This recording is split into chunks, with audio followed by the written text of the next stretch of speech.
Hi, this is the second episode of the Technical Challenger series, and today we're going to talk about video equipment.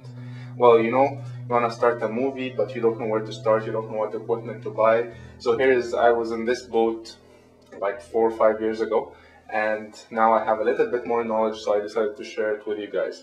I'm not going to make this long. I'm going to talk briefly about a few equipment that you might want to consider. Obviously, you need a camera. If you want to make a movie, you need a camera. So there's a lot of types of cameras out there. Depends on your budget. If you're just starting, I would suggest first to consider a smaller camera, and as you get more experience, work yourself up from there. Now, I will talk briefly about the Canon XL2. This camera. I love it. It's a great camera.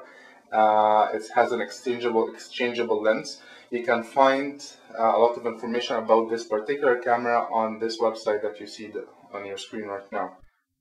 Now, I'd like to talk a little bit about three controllers on the camera. The first one is the gain dB, the other is the white balance, and the last one is the frame rate.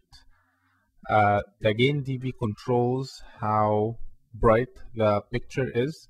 The white balance controls the colors that's coming in. If you're outside, you want to set it to outside. If you're inside, you want to set it to the inside. And you have three extra controllers, extra manual settings. The last one is the frame controller. This camera is nice because it can record in 3 different frame rates. The first one is your normal 60i, which is just your any camera records in that. Then it records in 30 progressive and 24 frames progressive. Now, I film in 24 frames progressive. It's nice because it gives you this, it gets you closer to the film look. One last thing I'd like to talk about is the aspect ratio. This camera records in 2 different aspect ratios, 4:3 and 16:9.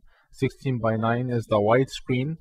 Now the nice thing about it, when it records in 16:9, it does not crop the top and the bottom edges of the picture, but it actually uses more space on the CCD.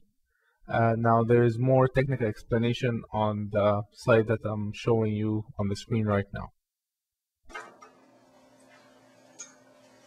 So this is my stabilization device. It's called a fig rig. Now, it doesn't look like much. It looks like a steering wheel, but it's actually a pretty smart idea. So here's your fig rig. Here's your camera. Now, what you want to do is very simply insert the camera on the fig rig. Let's see if I can do this for everyone.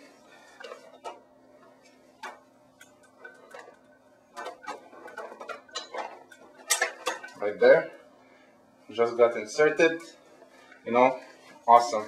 It's a little bit heavy, but it will build up your muscles for sure, but it provides very good results. This fig rig is also good for smaller types of cameras if you have them. Now, when you have the fig rig, it will be nice to sort of be able to control the camera without having to keep reaching for the camera, right? So you need some sort of a control device to control when you start recording, how to zoom, if you want to put it in and out of focus, and so on and so forth, right? So there is what you call a LANC controller. This LANC controller it gets connected to your camera through this LANC input right here in the back of the camera, and it will be obviously different for every camera, but you have a LANC controller here. You insert this in the LANC controller, and now you can control your camera from here. You can start recording, you can use the focus, you can zoom in and out. It's a really great controller that you can't live without if you're using the fig rig.